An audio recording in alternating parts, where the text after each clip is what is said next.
lalaking ito ay naninirahan sa ilalim ng tubig sa loob ng 20 taon at ang dahilan ay nakakalungkot. May mga tao na may pinakamatindi at kakaibang mga buhay, kaya mula sa isang batang babae na nakatira sa loob ng bola hanggang sa isang babaeng umiiyak ng diamante.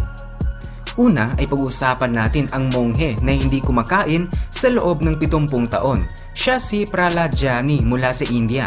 Inaangkin niya na hindi siya kumakain sa loob ng 70 taon. Sabi niya noong 7 taong gulang pa lamang siya ay nagkaroon siya ng isang pangitain at mula noon ay hindi na siya kumakain o uminom ng tubig. Alam ko ang iniisip mo, marahil gumagawa lang siya ng kwento. Pero narito ang nakakabaliw na bahagi. Noong 2003, pumayag si Prahlad na bantayan siya ng mga doktor at siyentipiko. Siya ay binabantayan ng tuloy-tuloy sa loob ng 10 araw. Kinunan ng mga surveillance camera ang bawat oras. Hindi siya kumain o uminom kahit isang beses. Hindi rin siya gumamit ng banyo. Namangha at naguluhan ng mga doktor at siyentipiko. Ang mga tao ay maaaring mabuhay lamang ng 8 araw na walang pagkain at 3 araw na walang tubig. Kaya paano nabuhay ang lalaki ito ng 70 taon. Noong 2020, pumanaw si Prahlad sa edad na 70 at hanggang ngayon ay walang nakakaalam kung paano siya nabuhay ng ganong katagal nang hindi kumakain o umiinom. At narito rin ang babaeng naninirahan sa tubig sa loob ng 20 taon. Kung ikaw ay tatagal sa tubig sa loob ng ilang oras, ang iyong balat ay magiging kulubot. At isipin mo na lamang ang balat ng babaeng ito matapos ang 20 taon sa tubig. Ito si Padaruni Ghosh mula sa West Bengal, India. Bawat araw gumigising siya bago sumikat ang araw at tumatakbo para lumangoy sa isang kalapit na lawa. Nananatili siya sa lawa buong araw at lumalabas lamang para matulog sa gabi. Bakit niya ito ginagawa? Si Padaruni ay may kakaibang karamdaman. Sumasakit ang kanyang balat kapag siya ay wala sa tubig. Kahit ang hangin sa kanyang balat ay nagdudulot ng matinding hapdi. Na-diagnose siya sa kakaibang karamdaman noong 1998. Siya ngayon ay 65 years old. Ibig sabihin, siya ay naninirahan sa ilalim ng tubig ng higit sa 20 taon. Nananatili siya sa lawa ng 12 hanggang 14 na oras bawat araw. Ang paglagi sa lawa ang tanging paraan para maibsan ang kanyang karamdaman. At narito rin ang babaeng umiiyak ng diamante. Siya si Hasna Muslimani mula sa Lebanon. Isang araw habang siya ay 12 taong gulang pa lamang at nasa paaralan, may naramdaman siyang kakaiba sa kanyang mata. Humahapdi ang kanyang mata kaya dinala siya sa doktor.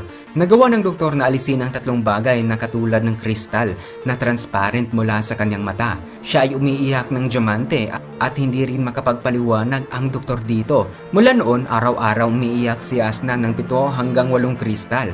Swerte na hindi siya nakakaramdam ng kahit ano tuwing ito ay nangyayari. Ang mga kristal ay matatalim at matigas tulad ng diamante. Hanggang ngayon ay hindi pa rin naiipaliwanag ng mga doktor kung ano ang nangyayari sa mata ni Hasna. Ngunit naniniwala ang ilan na mayroon siyang kakaibang karamdaman na may kinalaman sa metabolismo ng amino acid na maaaring sanhi kung bakit nangyayari ang pagkakakristal sa kanyang mga luha sa loob ng kanyang mga mata. At tingnan na rin natin ang babaeng nakatira sa loob ng bola. Siya si Chin Yong Yang mula sa China. Noong 4 na taong gulang pa lamang siya ay naaksidente siya. Nawalan siya ng malay at nang magising, malamig at manhid na ang kanyang mga binti. Sinabi ng mga doktor na kailangan itong alisin. Ibig sabihin ay hindi na siya makakalakad, makakatakbo o makakapaglaro muli. Lahat ng ito ay nangyari noong 4 na taong gulang pa lamang siya. Pero kamangha-mangha ay nakapag-adjust si Chen sa kanyang bagong buhay. Mula siya sa isang mahirap na pamilya, kaya hindi sila maka-afford na bumili ng prosthetic na binti.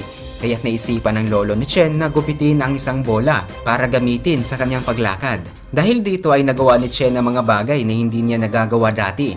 Nakakapaglaro na siya kasama ang mga kaibigan, nakakapag-aral at nakakatulong pa sa bahay. Kahit kulang ang kanyang mga binti ay hindi siya sumusuko. Marami pa rin ang nalulungkot na ganito ang kanyang magiging buhay.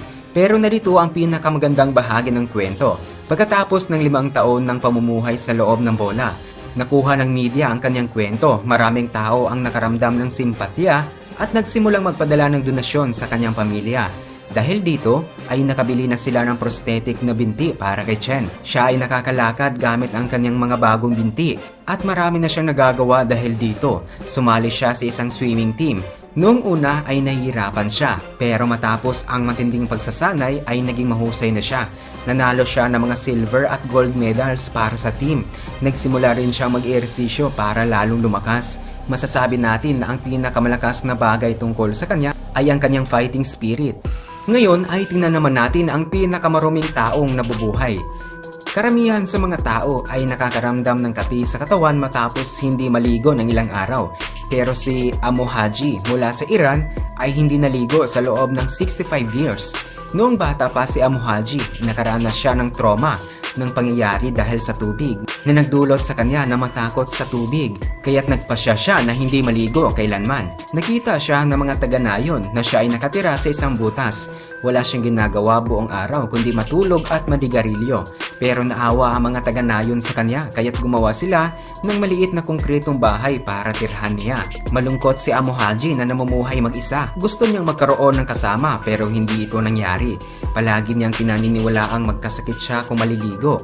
Pero noong 2020, sa wakas ay pumayag na siyang maligo. Subalit pagkatapos nito, ay nagkaroon siya ng malubhang karamdaman at pumanaw sa edad na 94. Marahil ang hindi paliligo ay ang nakapagpapatibay sa kanyang katawan. Subalit sa hindi inaasahang dahilan, ay ang tubig rin ang dahilan sa kanyang pagpanaw.